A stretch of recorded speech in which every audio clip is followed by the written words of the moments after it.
आगे बढ़ते हैं। मोतीलाल ओसवाल फाइनेंशियल सर्विसेज के चेयरमैन रामदेव अग्रवाल हमारे साथ जुड़े हैं। Ramdev sir, good afternoon.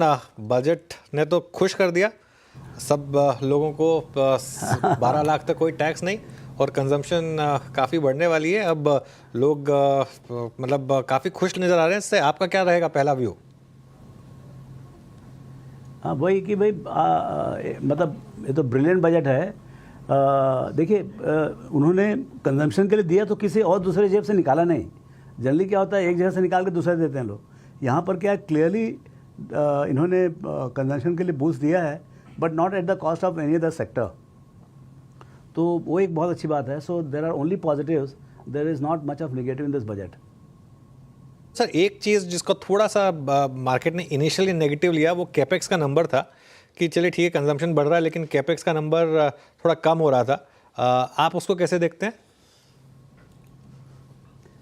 देखिए, जो मैं कमेंट्री सुना तो आपका जो एक्चुअल नंबर है वो 10.18 या 10.2 जैसा है इस साल के लिए, 24-25 के लिए। वो भी मेरे को लगता नहीं पहुंच पाएगा पूरा। सो क्लियरली आप 10.25 लाख इस साल खर्च कर रहे हैं, तो अगले साल आप 11.25 कर रहे हैं। उसके ऊपर और भी ऊंचा नंबर लेके, मतलब जो लास्ट ईयर का जो बजटरी एस्टिमेट था उसके ऊपर आपको ग्रोथ करने का था, तो ऑब्वियसली नहीं हुआ है।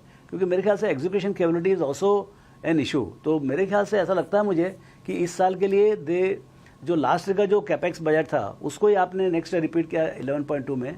सो यदि वो एग्जीक्यूट कर लिया पूरा का पूरा, उसके बाद वापस ग्रोथ चालू होगा। सो जो मुझे नहीं लगता है कि उनका जो डायरेक्शन जो है फॉर इंफ्रा बिल्डअप और जो भी कैपेक्स यहाँ चाहिए उसमें कोई बदलाव है।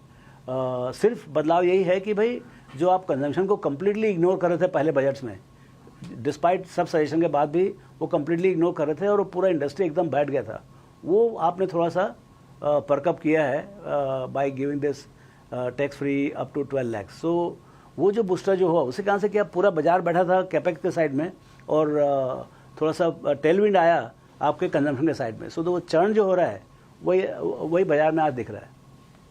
तो सर, ये बहुत सारी चीज़ें पिछले एक हफ्ते में एड्रेस की गई हैं। मैंने देखिए, अब लिक्विडिटी को के कंसर्न को आरबीआई ने एड्रेस किया। नो, आज आपने कंजम्पशन के पुश को देखा। बट एक चीज़ जो कि बहुत हद तक आरबीआई जिसका निर्णय लेता है वो होता है डेटा ड्रिवन। अब आपको लग रहा है सर आने वाली पॉलिसी में एक रेट कट की पॉसिबिलिटी है, या करंट इन्फ्लेशन की ट्रैजेक्टरी एटलीस्ट उसको परमिट नहीं करती अभी? नहीं, वो सब होना। देखिए, मॉनेटरी फिस्कल सब कुछ मतलब शाम दाम दंड भेद है। यदि आपको 7-8% ग्रोथ चाहिए तो आपको सब तरीके से आपको एड्रेस करना पड़ेगा। खाली फिस्कल से नहीं होगा, मॉनेटरी का बहुत बड़ा रोल है। मैं तो बोलूँ 90% मॉनेटरी का रोल है। यदि आपका इकोनॉमी में क्रेडिट फ्लो नहीं है तो आप कुछ भी कर लो, पीछे नहीं होने वाला है। नो क्रेडिट नो ग्रोथ, ऐसा वाली बात है।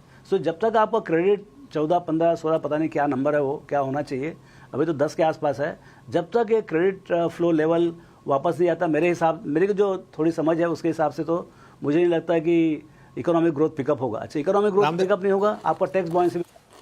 रामदेव सर, एक सेकंड होल्ड करिए बस। प्राइम मिनिस्टर मोदी कमेंट दे रहे हैं, एक बार उस पर चलते हैं। एक बार फिर मैं आता हूं रामदेव सर आपके पास। हमने कई सेक्टर्स युवाओं के लिए खोल दिए हैं। सामान्य नागरिक विकसित भारत के मिशन को ड्राइव करने वाला है। ये बजट एक फोर्स मल्टीप्लायर है। ये बजट सेविंग्स को बढ़ाएगा, इन्वेस्टमेंट को बढ़ाएगा, कंजम्पशन को बढ़ाएगा और ग्रोथ को भी तेजी से बढ़ाएगा। मैं वित्त मंत्री निर्मला सीतारमण जी और उनकी पूरी टीम को इस जनता जनार्दन का बजट, पीपल्स का बजट, इसके लिए बहुत बहुत बधाई देता हूं।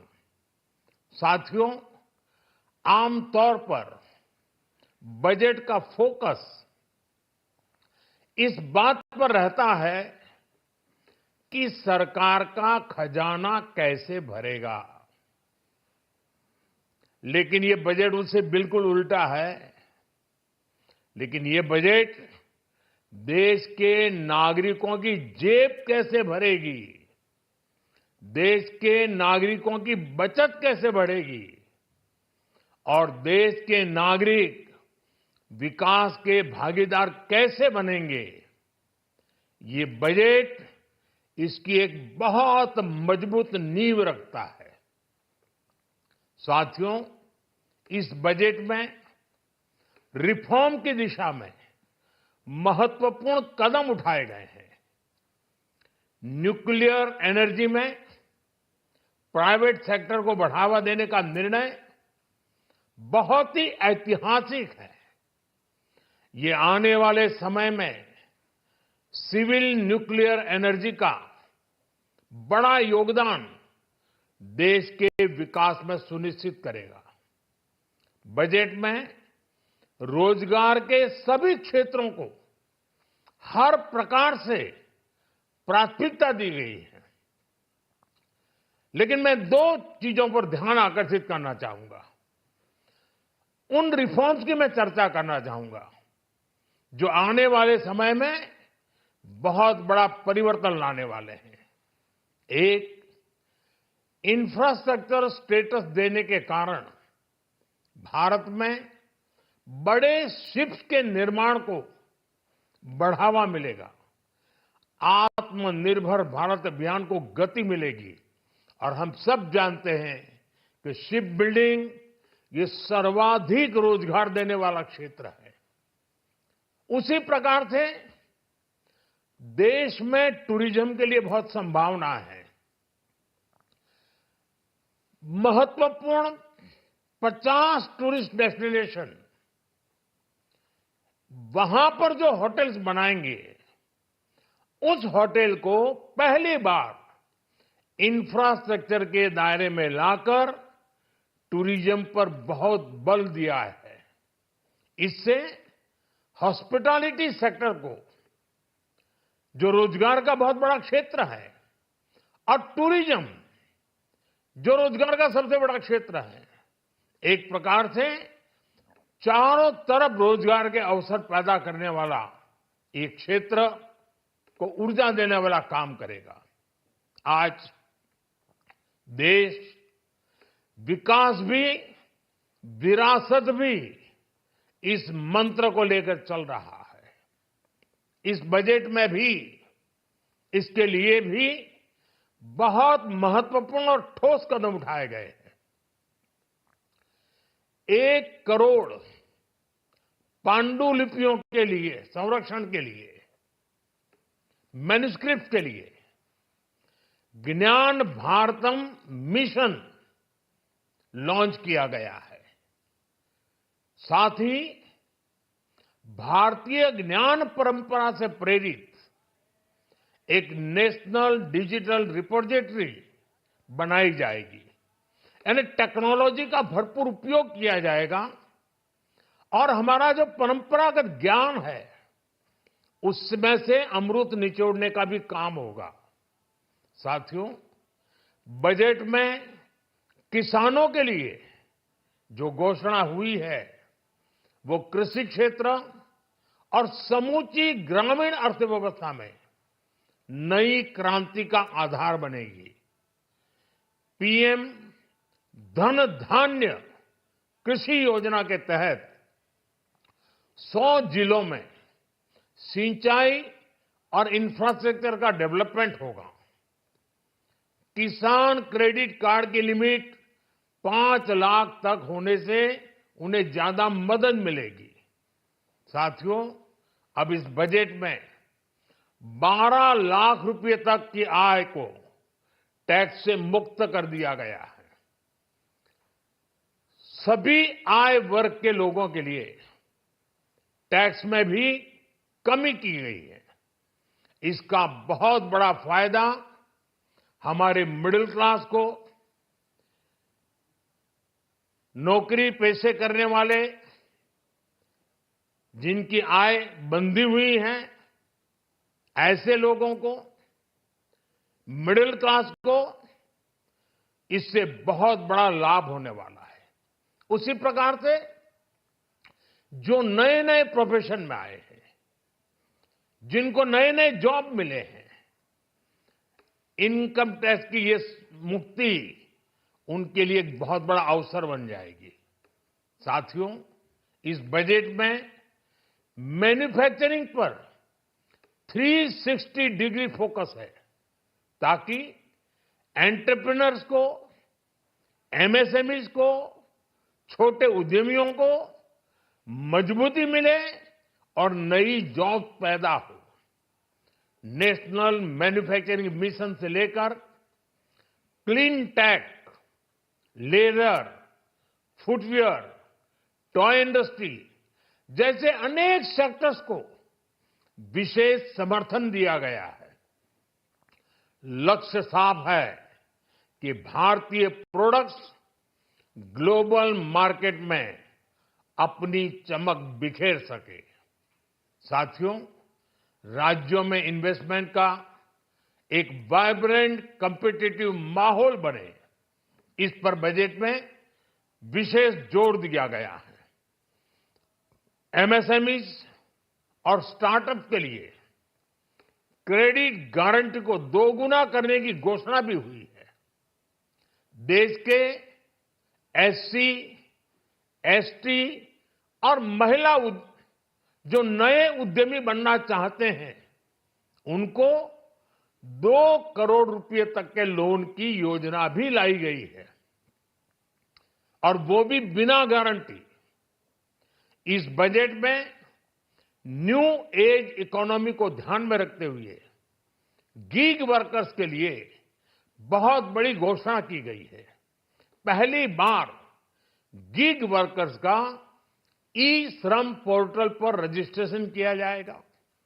इसके बाद इन साथियों को स्वास्थ्य सेवा और दूसरी सोशल सिक्योरिटी स्कीम्स का लाभ मिलेगा।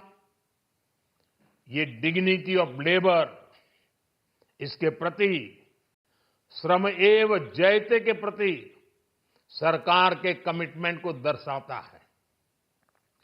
रेगुलेटरी रिफॉर्म से लेकर फाइनेंशियल रिफॉर्म्स, जन विश्वास 2.0 जैसे कदमों से मिनिमम गवर्नमेंट और ट्रस्ट बेस्ड गवर्नेंस के हमारे कमिटमेंट को और बल मिलेगा। साथियों, ये बजट न केवल देश की वर्तमान आवश्यकताओं को ध्यान में रखता है, बल्कि हमें भविष्य की तैयारी करने में भी मदद करता है। स्टार्टअप के लिए deep tech fund, geospatial mission और न्यूक्लियर एनर्जी मिशन ऐसे ही महत्वपूर्ण कदम है। मैं सभी देशवासियों को एक बार फिर इस ऐतिहासिक पीपल्स बजट की बधाई देता हूं, और फिर एक बार वित्त मंत्री जी को भी बहुत बहुत बधाई देता हूं। बहुत बहुत धन्यवाद। क्योंकि रो गया। हाँ, ओके, चलिए, तो ये थे प्रधानमंत्री मोदी जी, और अब रामदेव सर के पास वापस चलते हैं। रामदेव सर, तो क्लियरली मार्केट में जैसा आप कह रहे थे कि अब एक शिफ्ट होगा फोकस, और कंजम्पशन की तरफ बढ़ेंगे हम कैपेक्स स्टॉक से, और इकोनॉमी 7% से ज़्यादा ग्रो करेगी। तो इस साल क्योंकि अब बेस इफेक्ट भी थोड़ा कम हो गया है, क्या हम माने कि एक मार्केट ना सिर्फ ऑल टाइम हाई लगा सकता बल्कि और आगे भी जा सकता है, या अभी थोड़ा सा जल्दबाजी होगी इतनी दूर की सोचना? मेरे ख्याल से अनुज, आरबीआई क्या करता है, जो मूड है, जो अभी प्राइम मिनिस्टर ने बोला, तो जो प्राइम मिनिस्टर जी ने बोले उनसे ये एक समझ में आ रहा है कि इनको जो विकसित भारत है या जो लार्जर ग्रोथ ऑब्जेक्टिव है, come what may they will push the economy to 7%, 7.5% kind of growth. क्योंकि वो ग्रोथ नहीं आया तो बहुत कुछ लफड़ा होगा, in the sense that tax collection नहीं आएगा, या और भी दूसरे प्रॉब्लम्स आएंगे। तो clearly they even at little cost they will push the growth. अब उसके लिए सबसे बड़ा चीज़ मेरे ख्याल से, अपार्ट फ्रॉम फिस्कल, अभी क्या मॉनेटरी के ऊपर बहुत है, जो आरबीआई से आएगा अगले बजट मीटिंग में, या जो क्रेडिट फ्लो है जो इकोनॉमी में ऑलमोस्ट बहुत कम हो गया, 15% से घट के 10 हो गया है, वो मेरे ख्याल से अगले महीना 15 में समझ में आएगा which way the wind is blowing. कि यदि मान लो जो क्रेडिट फ्लो अभी भी 9-10% रहता है, तो मेरे को नहीं लगता है कि डिस्पाइट ऑल दिस मेजर्स मतलब इसका रिजल्ट बहुत अच्छा आएगा। और यदि बाई चांस क्रेडिट ग्रोथ यदि 15-17% हो गया, फिर आप देखिए कितना कलर आएगा पूरे ग्रोथ में। अच्छा रामदेव जी, आज का टॉप गेनर है जोमेटो और दो पॉजिटिव न्यूज़ आ गई। एक तो पैसा ज़्यादा लोगों के हाथ में आ रहा तो खर्चा होगा, और गिग वर्कर्स के लिए भी एक काफ़ी पॉजिटिव न्यूज़ आई इंश्योरेंस वाली स्कीम को लेकर। क्या ये जो हमने ब्रूटल करेक्शन देखी थी इन स्टॉक्स में पिछले कुछ दिनों में, क्या ये वापस मौका दे रही है री एंट्री का? देखिए, ये तो क्या है कि भाई स्टॉक्स तो एक दिन का, मतलब आप 20% 30% गिरा के 5-7% बढ़ा दो, तो ये तो बाजार का चाल है, मतलब नहीं, ये चलते रहेगा। मंडे को शायद और कुछ भी हो सकता है, कल अलग हो सकता है, बट जिस जिस अच्छा, आज तो सेंटिमेंटल भी है, वॉल्यूम भी कम है, थोड़ा सा शॉर्ट कवरिंग भी होगा मेरे ख्याल से कई स्टॉक्स में, तो उसी कारण से you can't read everything for one day, but directionally I think it looks that better times are ahead for consumer companies, particularly digital consumption companies.